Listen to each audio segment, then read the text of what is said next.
a special session of the Unified Government of Wyandotte County, Kansas City, Kansas.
It's going to be quick.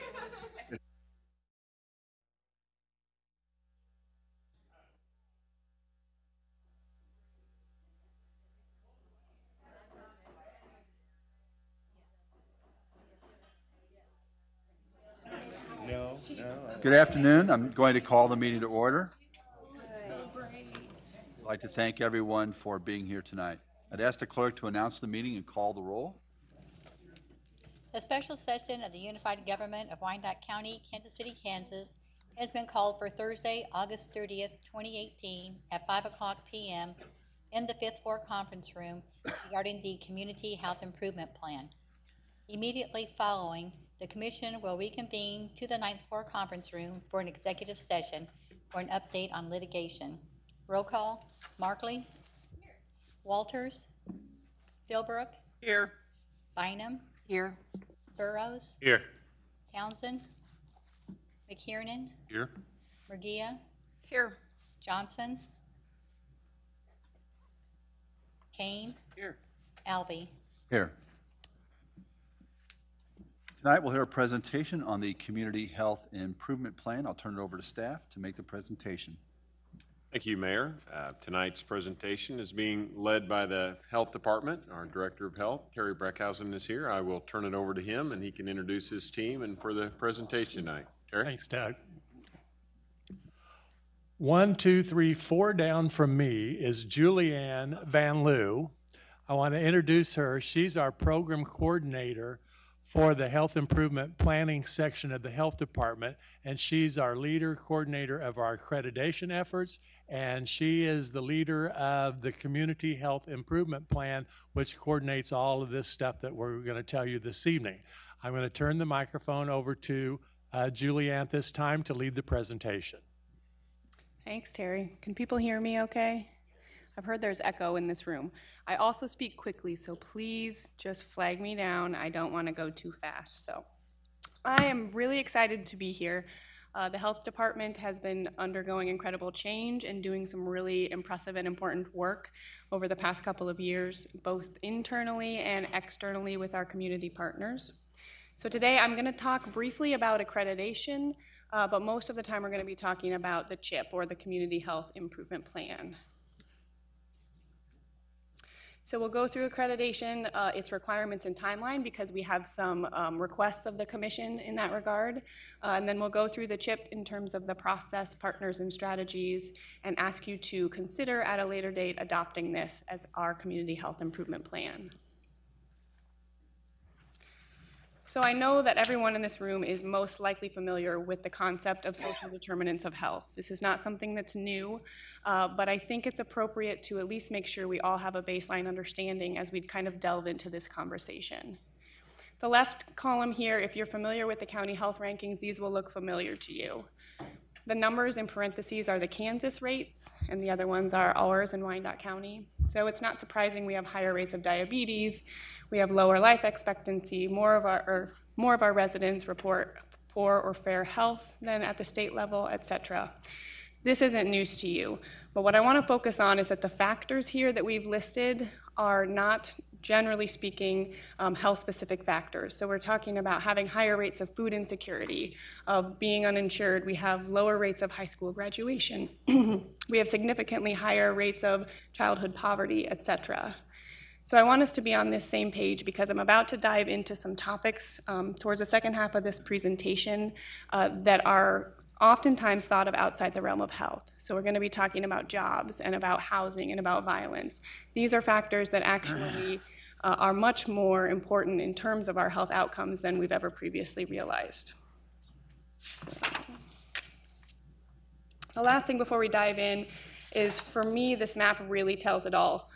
This is the average age at death by neighborhood in our county, and it really shows the disparities here. What I want you to take away from this slide is that place matters. So our communities matter, the built environment matters. I know that you know this, but the policies and the systems that we create as a community really impact our health outcomes.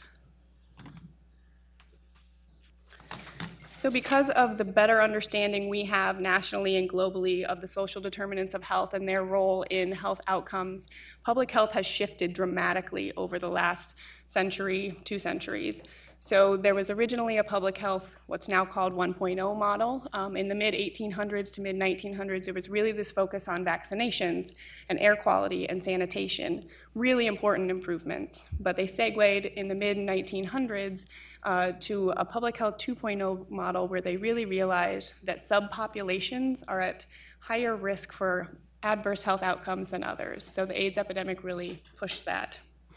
The point here is that we're now into a public health 3.0 model, and we as a health department don't get to just work on vaccinations and air quality. It is now our work as a health department to act as a chief health strategist in our community, to be doing the data, to be bringing those analyses to our community to make sure that it's informing our work, to be bringing partners together, to be creating health plans that we work together with those partners in order to affect change.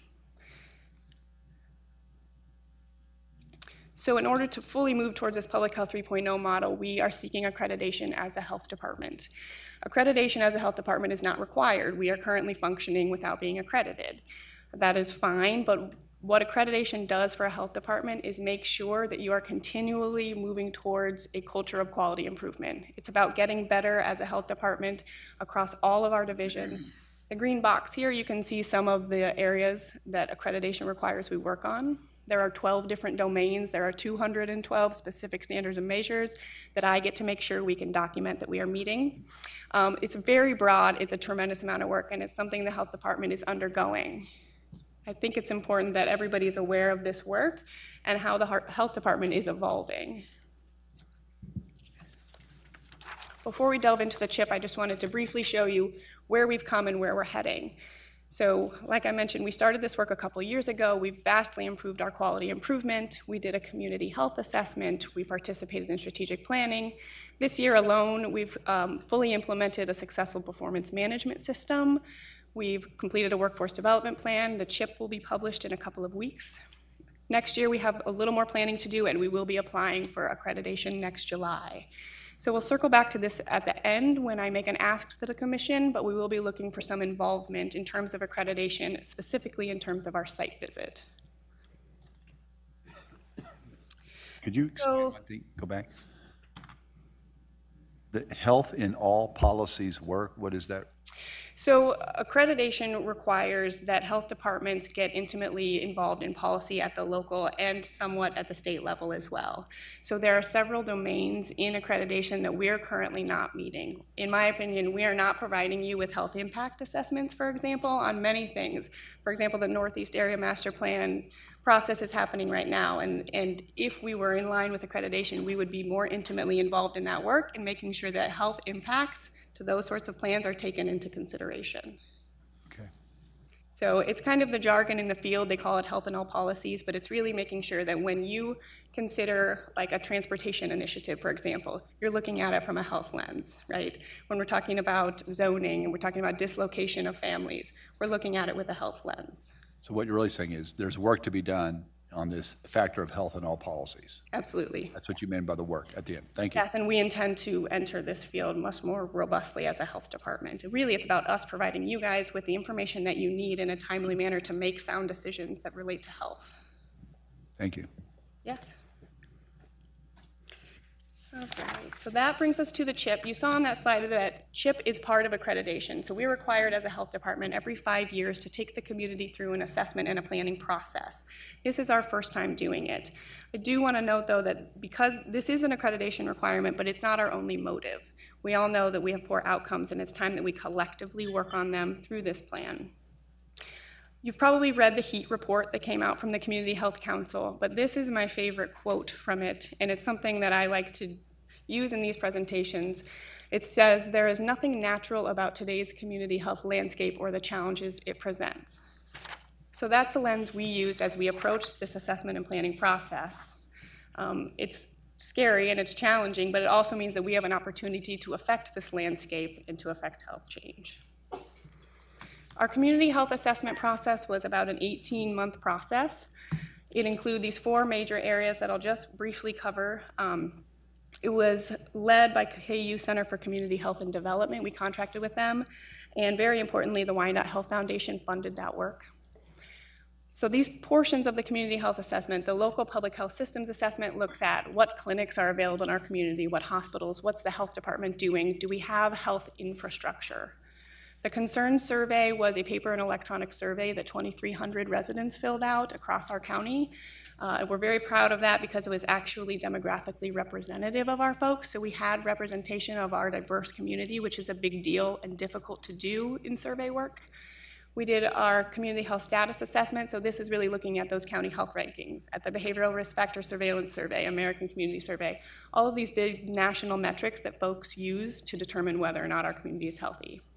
And then lastly, we held focus groups with more than 50 residents, not involved in organizations, but just residents, to really get some of that narrative and that qualitative understanding of what they feel are the barriers to being healthy in their community.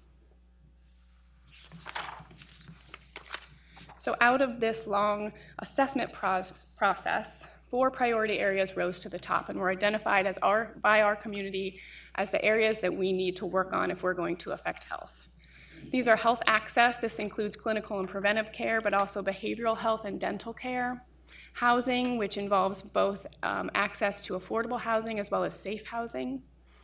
Jobs and education, which covers everything from having a place to take your child to childcare to being able to get there.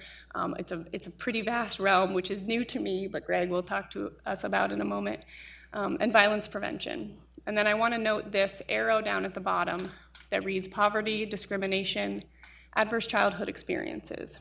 So these are what in the CHIP steering committee and our CHIP action teams we refer to as the 3 lenses. These 3 things came up over and over again in the community health assessment and the planning process as very, very important. It's difficult to pull discrimination out and create an action team around it, right? But what we can do is we can approach all 4 of these areas considering discrimination, right? So if we're considering access to housing, we can use a discrimination lens and make sure that our strategies are addressing the discrimination as a part of that work. So we want to make sure that folks understand that these were taken into account. When the priority areas were identified, we moved into planning, and we created a planning team essentially for each of those 4 areas. Those planning teams, we worked hard to make sure they were pretty diverse. So they involved all sorts of representation. The unified government was out in full force, which we love, but also private businesses, our clinical partners, our foundations were present. We held more than 50 planning meetings over the last year, and more than 97 organizations participated. That is pretty incredible. I've read a lot of CHIPs in my last year, and most of them list 20 to 25 organizations as participating, half of which are usually clinical. Not so with us. So we had a really robust participation from our community, which we're proud of. Again, we were led by KU Center for Community Health and Development from the method standpoint, and we were also funded again by the Wyandotte Health Foundation. So without them, we wouldn't have been able to undergo this work. So that planning process started last September, and it just finished up in early July. The plan is complete, and it's currently with our graphic designer. We decided that the format that it was in was not easily accessible for our residents, so we're working really hard to make a pared down 5 to 6 page version that's accessible for low literacy folks, that's available, that makes sense to people, that they actually want to engage and is visually engaging. So that's where it is. I wish I could give you a hard copy today. I can't. Within 2-ish weeks, you will have a hard copy in front of you. I'm excited about that, but not today, I'm sorry. I also want to mention, I'm gonna dive into our lead agencies, and then I'm gonna put up some slides that are very busy. I'm sorry about that, but I wanted you to be able to walk out today with a paper that had the strategies listed. So you'll see some busy slides. The bold in those slides are the objectives, and the areas not bolded are the actual strategies written in plain language. In the formal long plan, they're written a different way, but again, this is part of making it accessible. So the folks that I have at the table here today, and before we delve into these 4 areas, are the folks that we have dubbed lead agencies. So a CHIP, by definition, is a community health improvement plan.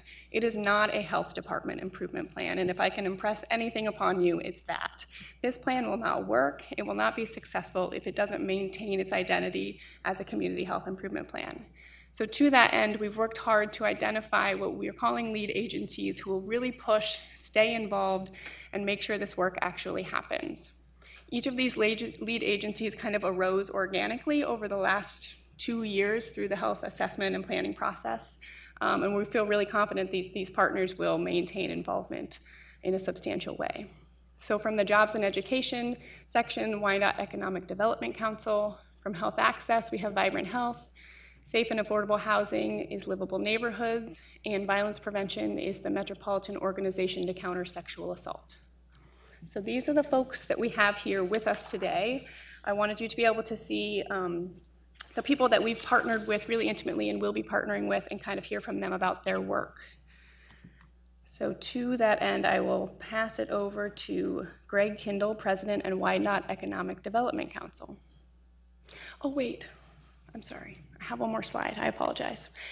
Before we delve in, because this will help make sense later, but one of the mechanisms of accountability that we're putting in place is building what we're calling a community health dashboard.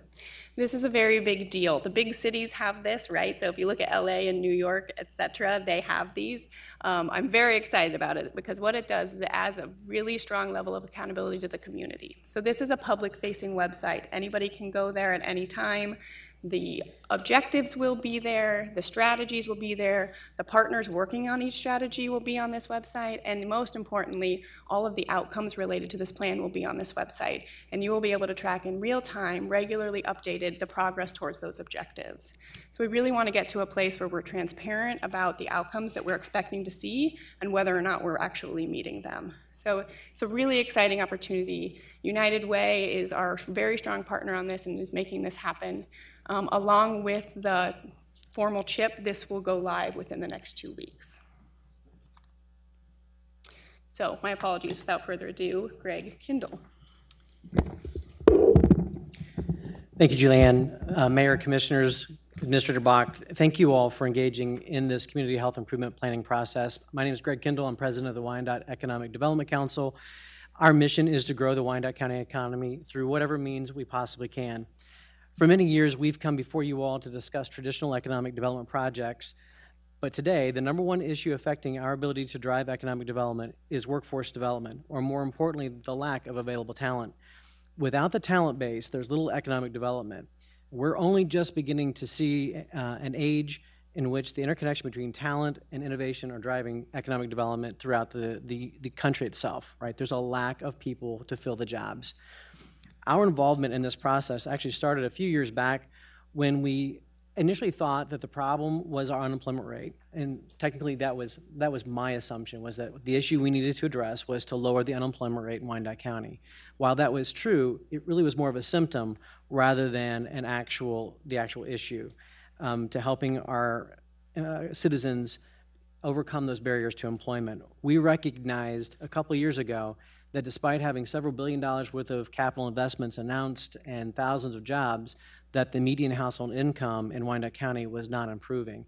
and that if there was a time at which we needed to take a step back and say, how do we better connect citizens to those jobs, that was the beginning of that impetus. That resulted in the Workforce Solutions Committee being created, and today we have more than 25 organizations who come together every month to talk about workforce solutions, challenges, issues, and potential solutions. Commissioners Philbrook have been very much involved. Commissioner McKiernan, Commissioner Johnson have all been involved at various times in this committee. That also resulted in the EDC board was creating a business retention position with a focus on workforce solutions. So we have now hired a senior director of retention and workforce solutions. That's Marcia Harrington. She's in the audience today. In addition, the EDC board has added a metric to increase the median household income to the same level as that of the state. And we have technically seen 2 years of increased household income in the county, just apparently by merely talking about it. But we have frankly done more than just do that. We have tried to do a much better job of connecting these job fairs to Wyandotte County citizens. And then lastly, the board has supported the EDC being a lead agency around this initiative. And we're really focused on these 5 areas. One is childcare. So today there are 40% enough slots, childcare slots, to help 40% of the available population. We know that if we don't have these folks, these kids, ready for kindergarten and then caught up by the time they're in 3rd grade, there's a high likelihood that they may never get caught back up. This is the future talent workforce. And so if we don't draw a line and figure out how we work together in a public-private partnership with business, which is where our retention efforts come back into play, to work with companies to figure out how we create more child care positions, then we're going to continue to be in this cycle of kids not being ready for an innovative workforce. The second one is making sure that parents and children have a focus on English. So we're looking very much more at business ESL, which does not mean that they have to be conversational English to be in the workforce. They have to be safe in the workforce, but that does not necessarily mean they have to be conversational. And so trying to figure out how we expedite that discussion. Increasing the number of options for transit. So Wyandotte County has a very strong transit program, but that bus can only be at so many places at the same time at shift change. And so we are finding that we have to identify unique transit options for these companies. And that's something that I think is one of the easier options. And the UG has been very open to these discussions thus far. Increasing the number of folks being hired with a criminal history. So today, because it is challenging to find a talent workforce, we believe that there are options within the correctional system itself to do a better job of training individuals who are nonviolent offenders, to get certificates before they ever leave incarceration and then move them into the workforce in a much more strategic way, in addition to assisting those folks who are already out in the community having a hard time finding a job, to get those folks into training.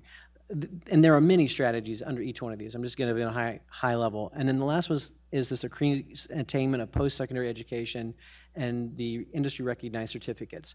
So we spent a lot of time talking about the KCK school district's Diploma Plus program, their move to college and career academies, and that is a fantastic program. We envision a day where we take a potential client coming into the community right into the high school, say into the Advanced Manufacturing Logistics Academy, where we say, Company X, here's your future talent workforce. When would you like to do a job fair with the students and their parents, in which we might be able to find the jobs for these folks and move that career pathway much faster along. But every one of our school districts actually have these programs, whether it's the Bonner Springs, Edwardsville, their innovation center that they're constructing today, the automotive program, and the Turner School District. All of these school districts have programs in place that are moving kids much earlier in the process to getting a certificate or moving them into that 4-year degree. So that is generally kind of the focus. I know it seems a little unusual that an economic development organization would be focused on this, but we know that many of the sub-factors affecting the county health rankings are tied to socioeconomic statistics. And we used to say, gosh, it's those poor folks who have to deal with those county health rankings. I'm glad we don't have to deal with that. And then Commissioner McKiernan showed us a whole bunch of data and said, guess what? You folks need to be much more involved in this, and we have taken that on. And so we look forward to working with you all and Julianne to move this forward. Thank you, Greg. Before we go to the next, you'll notice that after each slide with objectives and strategies, there's a slide that looks like this.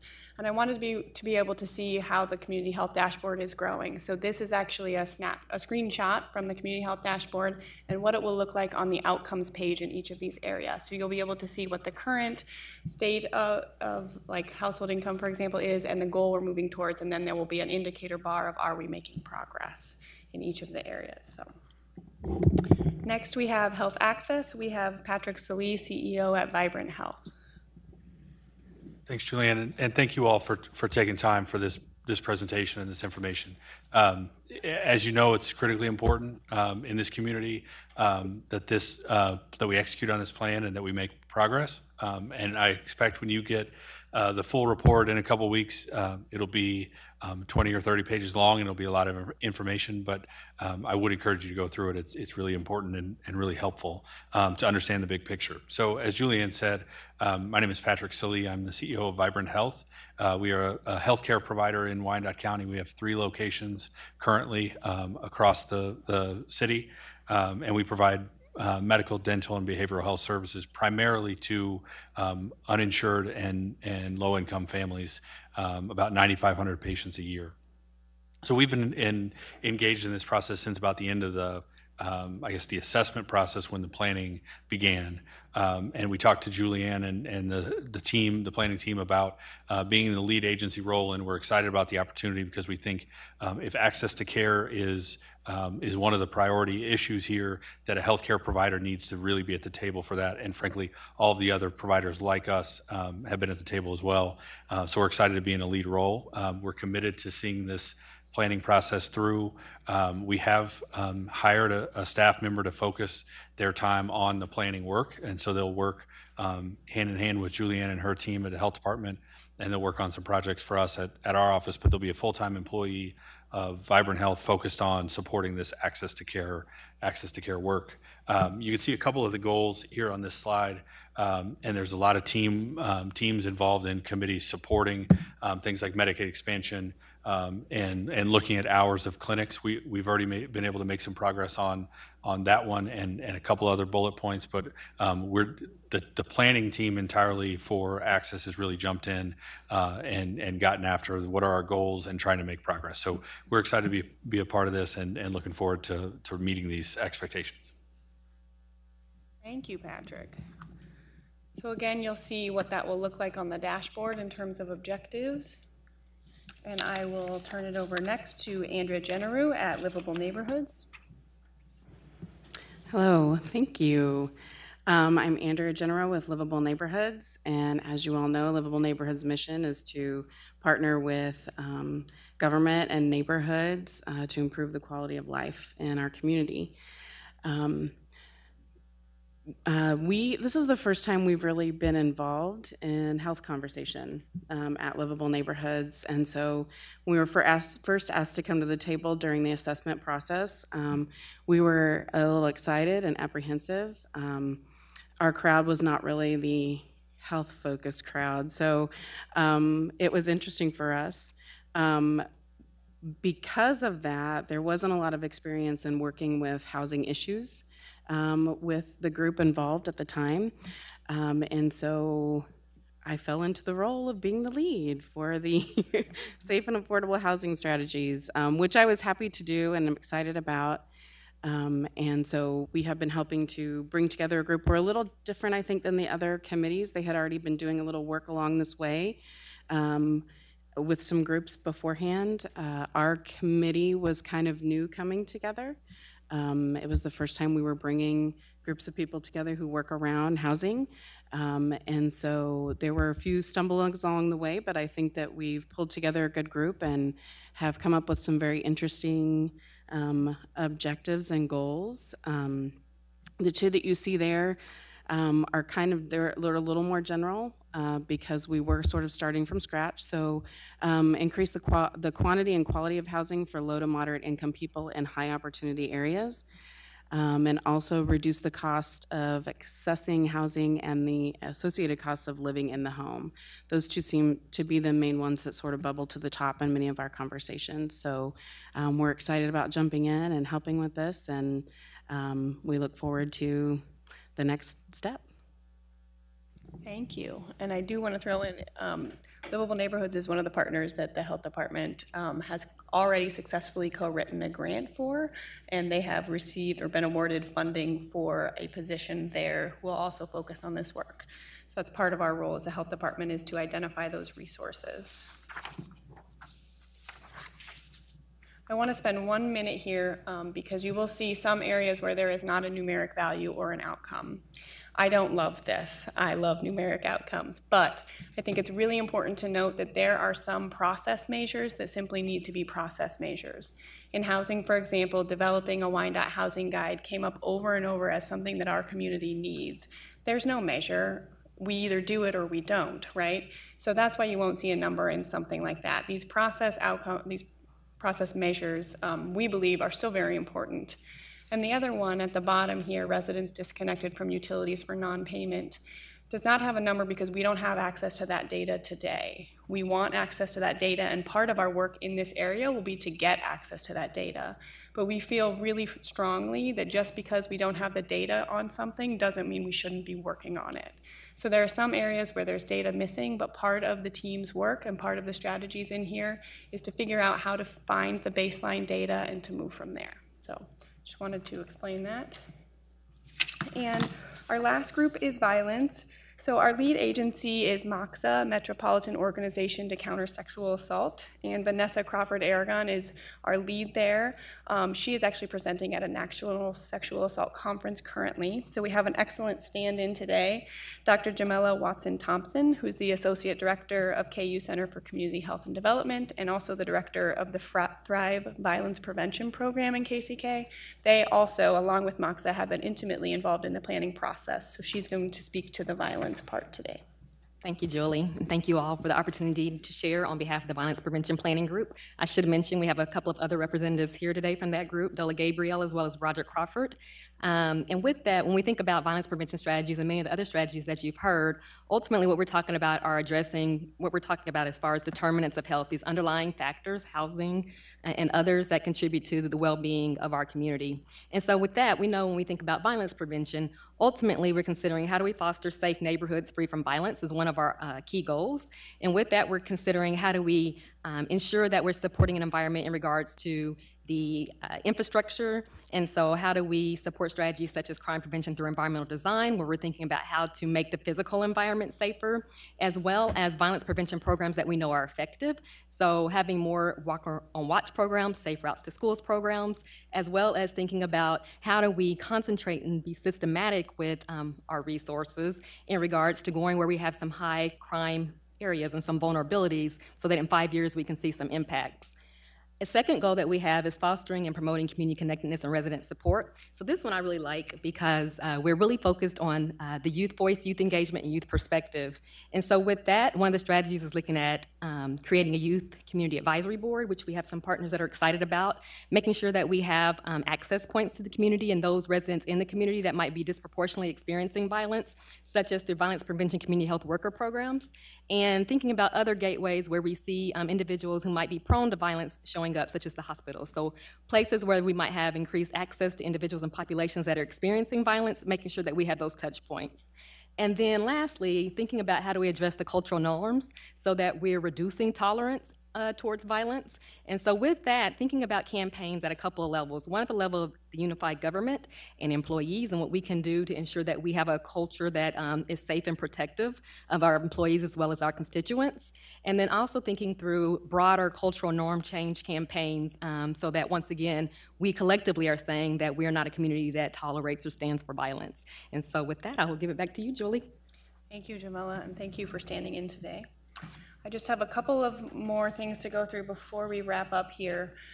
This next slide is very important to me because it is imperative that this CHIP actually happen. CHIPs happen all over the country in almost every county, and they generally sit on a shelf. Our community cannot afford for that to happen. We just can't. We all know the state of our health outcomes. So in order to make sure that this plan becomes a reality, we're trying to implement a structure and what I'm calling mechanisms for success. So one of the main things is identifying our lead partners who are here today. We're really appreciative of them and their work. We're signing formal MOUs for them so that they can know what to expect from us as a health department and we can know what to expect from them as a partner. We're grouping strategies in each of the action areas so that folks don't get overextended. In health access, for example, there are 3 strategies that are very clinic involved, and the clinics will form a group to work on those strategies, and there will be identified additional leads for each strategy group. So trying to make sure that the lead agencies don't take on everything, but there are strategy leads as well. We've put reporting mechanisms into place, so these folks have agreed to help us report out every quarter on the work that we're doing. It's really important that we identify barriers early and that we either change course or figure out how to jump in and work on those. From a health department end, we're committed to continuing to work on the data and providing mapping and reliable data to our folks throughout this whole process. We'll be conducting the evaluation, we'll be maintaining that community health dashboard, and we're working with these folks to make sure that they have the resources that we need. So we've already successfully co-written 2 grants to make sure that these guys have staff in their organizations to spend time on this important work. Next steps. So I've mentioned several times we'll be publishing the CHIP and also launching the community health dashboard within a couple of weeks. So you'll receive that formal plan and a link to that dashboard. Please dive in, look at it in depth, come to us with questions or ask to be on one of the action teams if you're not already. We'll be having some community kickoff events the second half of September. It's really important to us because data fatigue is a real thing, and we ask our residents in our community over and over again to give us information about their lives. They've given us a tremendous amount of information, and it's our responsibility to bring it back to them and say, here's what we did with it, here's the plan we created, here's what we're going to do next, and here's how you can participate. So we're excited about getting out into the community with that CHIP plan and trying to plug folks into areas that make sense for them. As a county commission, we have a couple of things that we're looking for help with. So if you remember to the very beginning of this presentation, we talked about accreditation. We do need some commission involvement. If you are someone on the commission who's interested in health, if you're interested in outcomes or what the health department's doing and how we can improve, please consider becoming involved in the accreditation process with us. The big thing is the site visit next July, but that requires some preparation along the way. And just really would help us keep you better informed of what we're doing, which I think would be helpful for you in your work. The second thing that we hope that you'll consider in coming months is a resolution to formally adopt the Community Health Improvement Plan. Several of you have been at the table in these action teams, but I believe that adopting this formally as our commission will really put the weight of the UG behind it and is really important. And lastly, just a few thanks. The Wyandotte Health Foundation made it possible for us to conduct the CHA and the CHIP. Is a really big deal. United Way of Wyandotte County has partnered with us the whole way and is supporting the community health dashboard. We have lead agencies, a ton of community partners, residents have participated, and unified government partners as well. So just a big thank you to everyone, and that is all I have for you. Thank you very much for your time. Thank you for the presentation. Any comments or questions from the commission? Yes, Commissioner Johnson. Thank you, Mayor. And I'm going to ask this question. I think Commissioner McKiernan has already warned me about these types of things, but these strategies that we have put forth, we have goals for them. How do you see them affecting our overall county ranking, county health ranking, which is very low, continuing to be very low? Do you see those as having a true upswing in the overall county ranking, or are we just talking about simple, small percentages of increase if we're successful in achieving all these goals? I appreciate you asking that question because that's the question we've been asking ourselves this entire planning process. So every action team throughout the process has been coming back to the question of if we successfully implement this particular group of strategies, will it move the needle? Because if it's not, what are we doing and why are we doing it? We're tired of being at the bottom of the county health rankings at the health department and in the community. I believe, and I think my partners believe as well, that if we are successful in this implementation, it will move the needle. That will not happen in the next 6 to 12 months, but this is a 5-year plan, and if we are successful, I do believe it will change the county health rankings. Okay, then I'll push just a little bit more then. Please. Does it make sense for us to put a goal as a community or as the health department? On moving up in the county health rankings. I like the way you think. That's ambitious. I know. It may make Some sense. rumblings over here. I don't know if it's realistic to even answer. That is very ambitious. I think it's something we should talk about. I think it's something we should consider. We haven't yet, but we should have that conversation. Commissioner Bynum? Thank you. A couple of questions and comments. The health and all policies piece at the very beginning. So one thing that pops right into my mind is anyone that's involved in the CHIP in any way also involved in our current zoning code rewrite work? The health department, from my perspective, has been minimally involved. I would like to be further involved. There is some analysis. We have provided some data, a minimal amount, but there is room for increased involvement, in my opinion. I mean, if you have someone in mind, I would certainly be asking that we engage someone are you in it? Just to let you know that Rob Richardson is on the Safe and Affordable Housing Committee and has been a part of those particular conversations. But in regards to the other committees, I don't believe that they have any representation from anyone from that process. An important voice. I agree. When you talk about health in all policies, that's going to be a big one. We're rewriting the entire zoning code. So that's going to be a big one. Second kind of comment is, Greg Kendall, I really am not trying to do this specifically to you, but grab your chair. As we talk about housing policy and housing in general, I've kind of long thought that Wine.edc should be industrial, which you do now very well, commercial, which you do now very well, and housing as a third leg of that stool.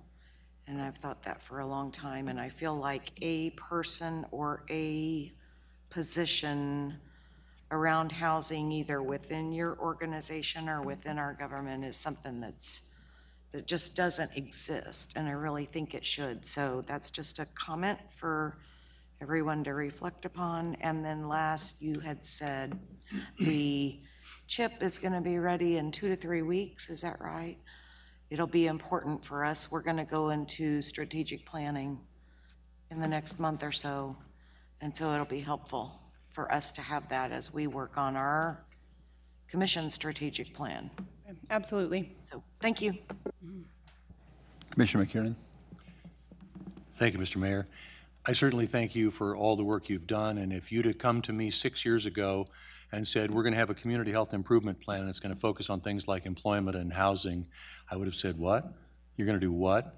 Because historically I have thought about health improvement plans in terms of personal health behaviors and access to health care and health care services. And when I really dove into the county health rankings, and I asked the question that any teacher asks, if you want to beat the test, you got to teach to the test, right? So when I ask, what are those factors that are mathematically most contributing to our last place finish, and those three were, in the first year that I looked at the data, unemployment, children in poverty, and smoking, adult smoking. And only one of those is a personal health behavior, and the other two of those are socioeconomic factors that, frankly, I didn't have my brain wrapped around. And when I further realized that those three factors are the most contributory in like 47 out of the 50 states. So you take the last place health rankings county in about 47 out of the 50 states, it's those same three. And they are in order of magnitude bigger than any of the other factors.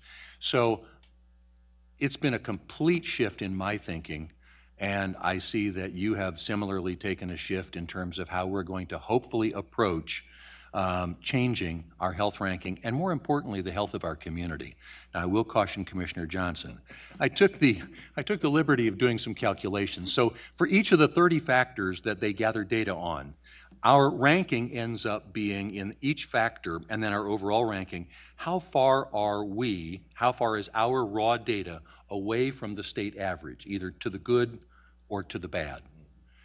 And so improvement depends, in the rankings, depend not only on us, but it depends on the other counties as well, because it is relative to the state average in that particular year.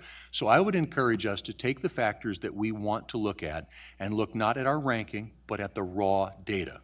If you go back to what I call our top 10, which are the 10 factors that contribute most to last place, we are making gains in the raw numbers year over year over year, but we're not yet catching up with the rest of the state. And I will say this, so right now there's 105 counties in Kansas.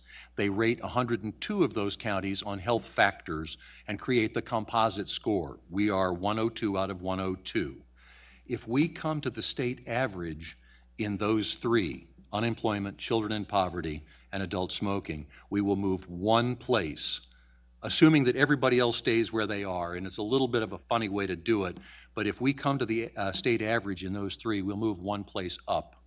If we come to the state average in the, quote, top 10, or our 10 worst, we'll only move about 30 places up in those rankings. So as I was encouraged, I'm going to encourage everybody else. Once we find those things we want to focus on, use the health rankings as a way to find the targets, then shift to the raw data and track our progress relative to ourselves and relative to the raw data from the state, rather than solely relying on the rankings. So it's really interesting to me that this is where we've come in health improvement, but it seems, based on what I have seen and read and the data that I've analyzed, that this is the right approach. Thank you. Apparently you don't grade by a curve. I do not. All right. I really appreciate that sentiment, because most CHIPs are talking about physical activity, which is very important, right? They're talking about a nutritious diet, which is very important.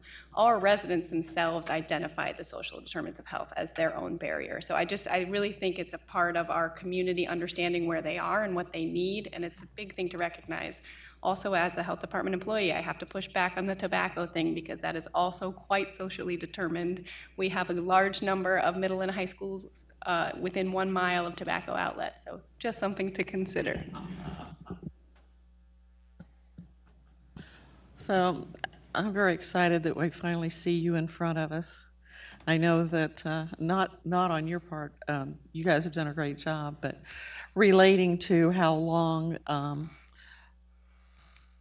some of us have been working at these issues, starting several years ago, when poor Greg and I were in meetings every Friday afternoon for 5 months for 5 hours on every Friday, and along with another 8 people to try to determine what really were the problems. Why weren't we getting anywhere?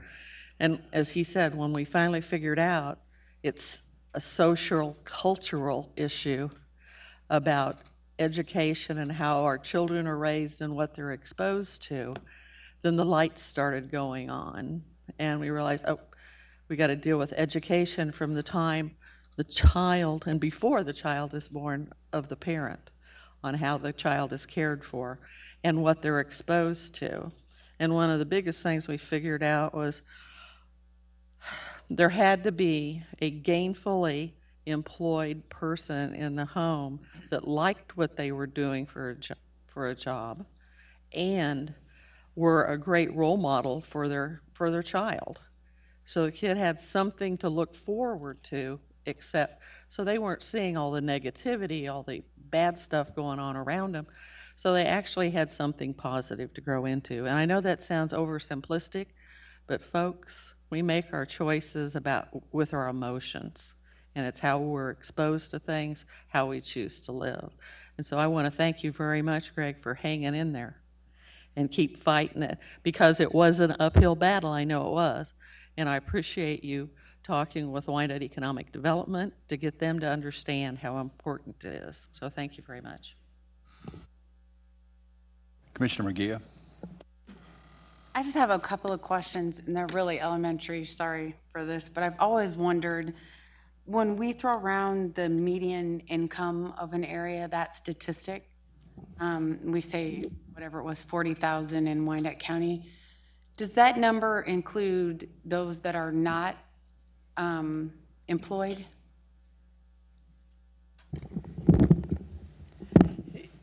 Yes. That's the short answer is yes. It includes the information provided by the U.S. Census Bureau, and then we also work with Mid-America Regional Council sort of to re-vet that. So one of the things we started looking at was data by census tract. So you can literally look at the median household income on the far eastern side of the county and walk your way across to, say, Indian Springs, and it goes up a couple of $1,000s every so many blocks. So the farthest east, I want to say, last time I looked at the data, it was about $18,000 in median household income. And then you get over to Indian Springs, and it gets to be about $43,000 now. So actually, our median household income in the most recent data is now up to $43,000. So we actually have seen some increases in our median. And then as you move further west, it takes that same path until you get to the Piper area, and then you're closer to 80, 90,000, and then you'll see pockets even well above the 100,000 mark. And that seems to go pretty consistently all the way north and south across Wyandotte County. So there were some anomalies where we thought that in your district, I would have assumed higher median household incomes in almost all the areas, and yet we saw tracts along Merriam Lane, for instance, that were much lower median household income than I would have expected based on it being a working household income. Now, what that did is it drove us to create what we call a proprietary distribution method, but we reached out to all the faith-based organizations, the churches, the social service network, and created a database so that when jobs come available, we can actually send a job proposal. You know, this job is going to pay $14 an hour, and we think that's a reasonable wage to pay. And we know generally, based on that wage, that should increase the household income through these zip codes or up through these census tracts, because if that pays $28,000 a year, then up to about 32nd Street, give or take, that should increase the household income if those folks in those areas were to apply. And so by reaching out to those faith-based organizations, the hope is that we better connect our residents to better paying jobs. Now, I won't say that every job is the last job they should have. The idea is to create career pathways. And so it's made us smarter, and we've moved from trying to sugarcoat it, right? Remember those years when you all would ask us to come and say, what are you doing to help our residents get connected to jobs? And we would all come and we would tell you what we were doing, and it was all the right things, but it was very disjointed. Today, we'll tell you the good, the bad, and the ugly, right? We'll tell you this is where we're not doing a good job, this is where we can do a better job, and this is what we're doing better. And we've seen better, right? With even Amazon, not the end of the world in terms of wages, but we were able to get those wages increased as a result of the knowledge that we have by about $1 an hour, and we were able to see a significant number of Wyandotte County residents enter the workforce and hopefully a better career pathway. So about 1/3 of our residents now work in Amazon based on the most recent data. And we were able to support that through a lot of partners, not just us, but much more data-driven. Okay, That's a long answer to your question on median household income. So it's a lot more advanced than I am on the issue of median income. So I just want to be clear about my question. So this median income number that you throw out is based on household, not on individuals? It's median household income. So when we hear median income in Wyandotte County, it's based on household, correct? You have to be careful because some people talk average household income, some people say median per capita, and some people say median household. Okay, we but work this on median number household. number is per household. Okay. So potentially there could be households where there are several people living but only one income, correct? So we're just looking at that. Do we have any data about the median income of those that are employed in Wyandotte County? I don't know that we've sliced and diced it in that way. I can go back and look at it. If the U.S. Census Bureau collects the data, we can provide it to you. Because it would just occur to me, and I'm absolutely positively no expert in unemployment and median income or anything, but it would occur to me that if we have a lot of jobs available, and you've come up with some reasons why those jobs aren't being filled by people, which I think that's part of the issue, but it seems to me like we might make a bigger difference if we looked at those large percentages of people in Wyandotte County that have jobs, look at what the median income is of those that are already working, which is the 3/4 or greater of our population, 87% or whatever you said. Totally agree with you. Our focus is actually on the working poor, those folks who get up every day and go to any number of jobs, but no matter how many hours they work, they're going to still remain in poverty. I mean, let's face it, if you're a family of four and you're at $40,000 a year, it doesn't work, right? If you're making $24,000 to $25,000 a year, $12, $13 an hour, and infant care is $1,000 a month, it does not pencil out for you to use a traditional infant, child care facility. We've got to figure out how to reduce that cost. But we do focus primarily on the working poor. It took us over a year to figure out how we messaged around that. Were we looking at folks who were on, say, TANF or other welfare programs, or folks who were homeless, or all working groups, and ultimately we sort of came to this working poor, folks who are going to struggle every day but need to get into a different career pathway. We've got to stop exporting Wyandotte County citizens to do low-wage jobs. I really wasn't going in that direction, but that's good information to have. That's not the direction I was headed. The direction I was headed in is the reason I'd like to know that those that are currently employed and what the median income of them is I would like to know I'd like to know the number of those that are unemployed that are not employable, and how that is affecting our overall median income, which is the number one factor, which Commissioner McKiernan has talked about before, which has to do with living in poverty and issues that surround that. Maybe somebody's disabled and can't work. There's a whole variety of reasons. So if a disproportionate number of people are living in our community that can't work compared to other counties, then regardless of what the median income of those that are working that can work is, I don't think that that's a fair assessment.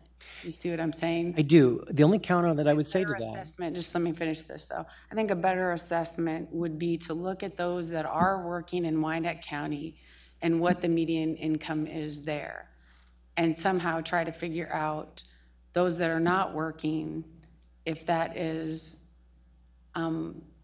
what percentage is actually not working because they can't get a job, or because they can't work, period.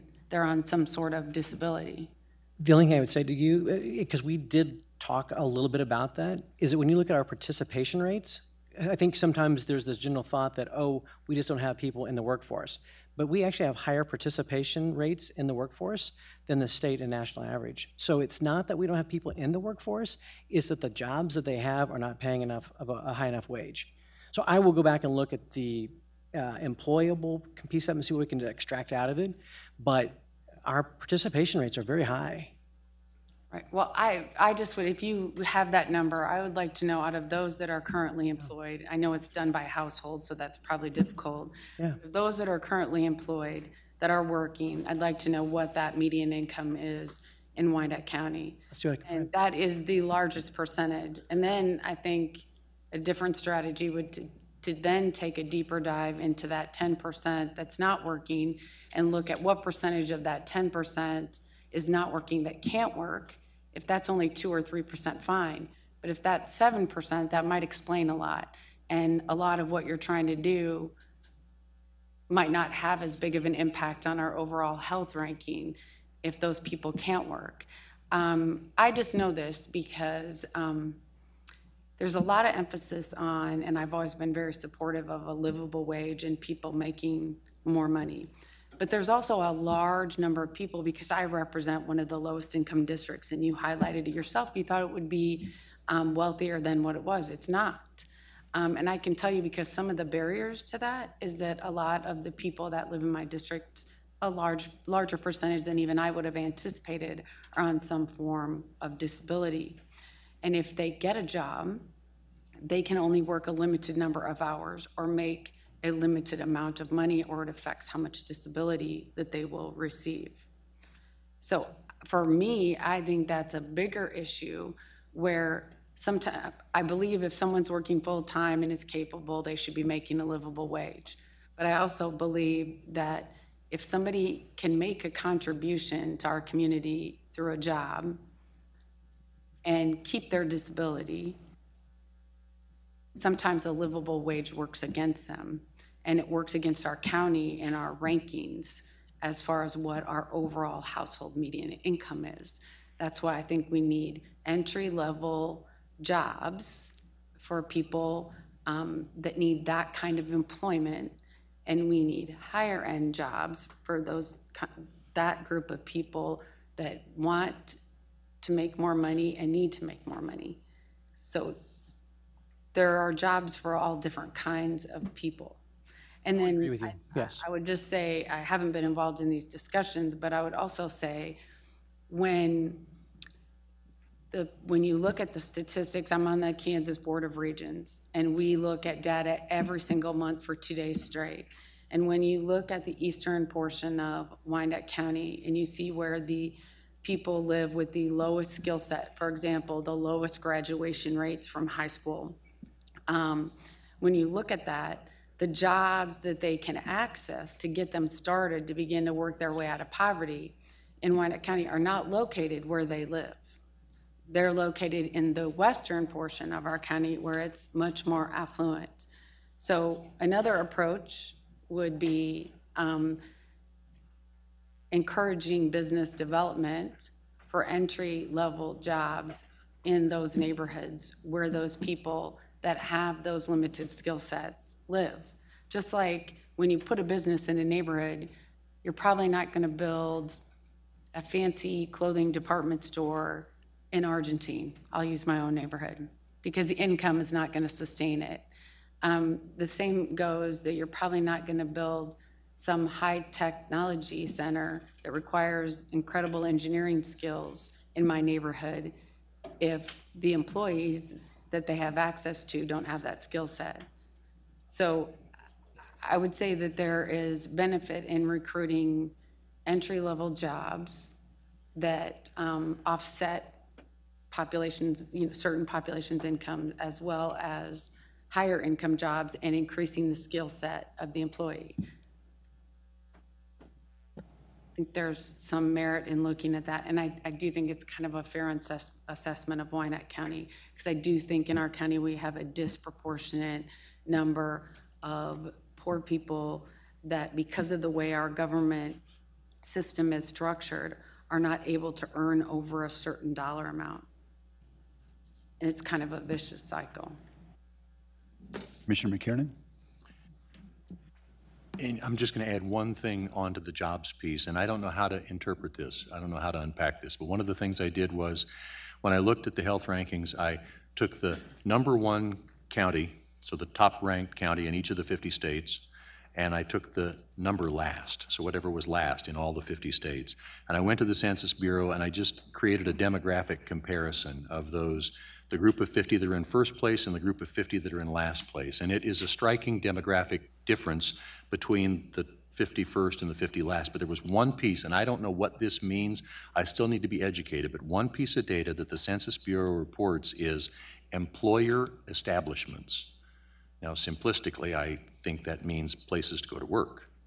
And one thing that jumped out at me is if you adjust it per capita based on the population, because they're dissimilar populations, the 50 counties that are ranked first in their respective states in the health rankings have roughly twice the number of employer establishments per capita as the 50 counties that are ranked last in their respective states, which would suggest that there are simply fewer places, that one of the contributing factors, and this is a simplistic assessment on my part, but simplistically there are fewer places to go to work, and that then dovetails with or compounds all of the other barriers that there are to going to work. The additional data that is out there is that when you look at more affluent areas, they have very entry-level jobs that young high school kids can obtain early on. So they learn those complain. It's nothing personal, but you hear a lot of complaints about how our youth or how our young high school graduates in the city don't come with basic job skills like showing up on time or how to talk to people or whatever. Well, if you grow up in a neighborhood and you grow up poor and you don't have transportation, you don't have the opportunity to get a job down the street at 16 years old working at a fast food place. You don't have that chance. If you did, you'd probably develop some soft skills at 16. I know I grew up in a small town, so I could walk to that job. But if you grew up in a big city and you don't have good bus transportation and you don't have those businesses gravitating to those areas, you don't have those opportunities. And so when they finally do graduate and they have a job, they have to travel quite a ways away from where they're at. And then it's their first job and the employer doesn't understand why they don't have those skills. So I do think having employment, neighborhood-based employment opportunities is great for developing those kind of skills. As I say, there's no better program for assisting the unemployed than a job. It gives them the training that they need. On that note, we are going to close, and I will entertain a motion to move into executive session. Mr. Mayor, I move that the commission go into executive session until 7 p.m. to consult with our attorneys and to discuss, under the attorney-client privilege, confidential matters related to pending claims and litigation as permitted under the Kansas Open Meetings Act, and that staff designated by the county administrator be present to participate in the discussion, and that we reconvene in open session at 7 p.m. in the commission chambers located on the first floor. Second. Roll call? We don't need a roll call on that, do we? Aye. Aye.